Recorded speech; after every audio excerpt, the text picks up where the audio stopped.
안녕하세요. 10월 14일 수요일입니다. 오늘 말씀은 신명기 21장 1절에서 9절 말씀입니다. 세상에는 참 별의별 일들이 다 일어납니다. 하나님께서 주셨던 약속의 땅이라고 해서 아름답고 좋은 일만 일어나진 않습니다. 그 약속의 땅에서 하나님께서는 누군가 살인을 하고 도망쳐서 범인을 잡을 수 없는 그런 상황도 있을 것이라고 생각하시고 이 말씀을 주신 것입니다. 그래서 살인범이 누군지 잡지 못하고 시체를 발견했을 때 어떻게 해야 되는지 나옵니다. 죄를 놓고서 그냥 두리뭉실 넘어가면 어떻게 됩니까? 그게 그냥 넘어간다고 되는 것이 아니라 우리 마음을 더럽힙니다. 그래서 하나님과 그 은혜가 막히게 되는 것이죠. 하나님께서 특별히 그렇게 피살자를 발견하면 범인을 찾되 범인을 찾지 못하는 경우에 한 번도 멍에를 매지 않았던 암송아지를 가지고 골짜기에 물 흐르는 대로 끌고 가서 목을 비틀어서 죽이라고 하셨습니다. 너무나 잔인하고 끔찍할 수 있습니다. 그런데 그리고 나서 무엇을 고백하라고 하십니까? 나는 이것과 무관하다. 그리고 내 눈은 아무것도 보지 못했다. 즉, 이 살인사건과 나는 무관하다라는 것을 고백하라고 하십니다. 그 말은 만약에 무관하지 않으면 이런 끔찍한 일을 내가 당해도 할 말이 없다라는 것이죠.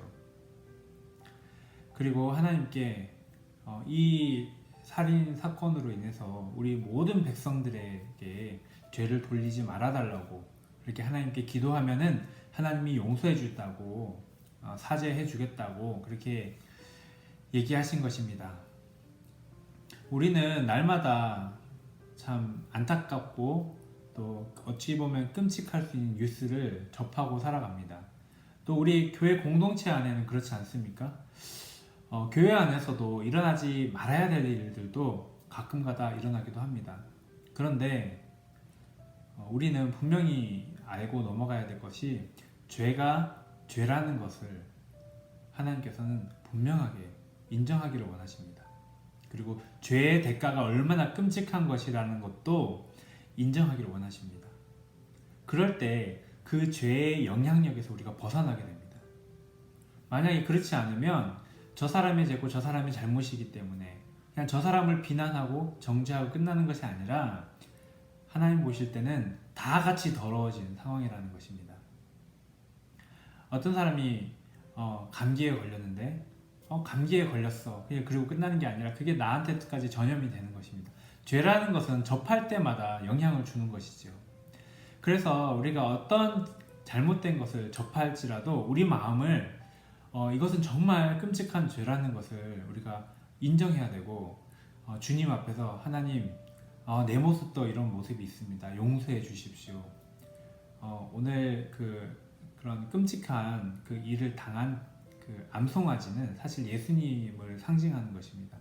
그래서 우리의 죄로 인해서 예수님이 죽으셨던 것처럼 우리가 죄를 만날 때마다 좋지 않은 일들을 만날 때마다 그것을 저 사람의 문제로 볼 것이 아니고 나의 문제로 보고 주님 보혈 앞에 주님께 나아가서 기도하고 또 용서함을 받고 그렇게 또 중보하고 해야지 되는 것입니다. 그럴 때 이 공동체 가운데 은혜가 막히지 않고 또 내 안에 하나님의 은혜가 막히지 않는 것입니다. 우리 성도님들 이 말씀 가지고서 우리가 사실은 접하는 것들이 다 나에게 영향을 주고 우리는 다 연결되어 있는 존재라는 것을 기억하시고 주님 앞에서 죄에 대해서 깨어있고 또 주님의 용서하심을 항상 받아 누리는 성도님들 되시기를 축복합니다.